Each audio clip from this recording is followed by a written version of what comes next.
Vasara ir labākais laiks, lai aktīvi izkustētos brīvā dabā, veidā, kas pašam šķiet piemērots un interesants.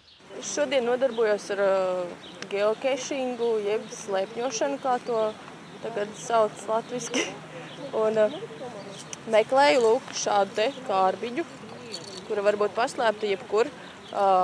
Slēpņotāji šādas kārbiņas dēļ var gan līst kokā, gan putnu būrītī meklēt šīs kārbiņas. Pat ir bijis tā, ka jākarājās 7. stāva augstumā ar alpīnista ekipējumu. Un dzenoties pēc tādiem dārgumiem, var nokļūt visādās vietās, kur tu agrāk neesi bijis, redzēt fantastiskas ainavas.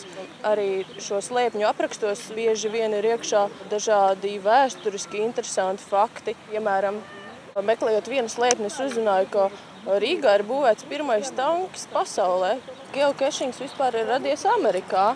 Neilgi pēc tam, kad GPS iekārtas, kas sākumā bija militāra tehnika, kļuva pieejams arī citiem cilvēkiem. Un tā šī spēle ir izplatījusies pa visu pasauli. Arī Latvijā jau no kā 2003. gada aptuveni jaunieši ar to nodarbojas.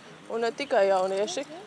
Amerikā pat šī spēle ir populāra pensionāru un vecu ļaužu vidū, jo viņi dodoties pastaigās vai nojojot, labprāt atrod arī kādu slēpni. Latvijā ir vairāk nekā 1000 šādu slēpņu, un pēc kāda laika katrs slēpņotājs arī pats var uztaisīt savu slēpni kādā interesantā vietā, jo galvenais jau ir izkustēties.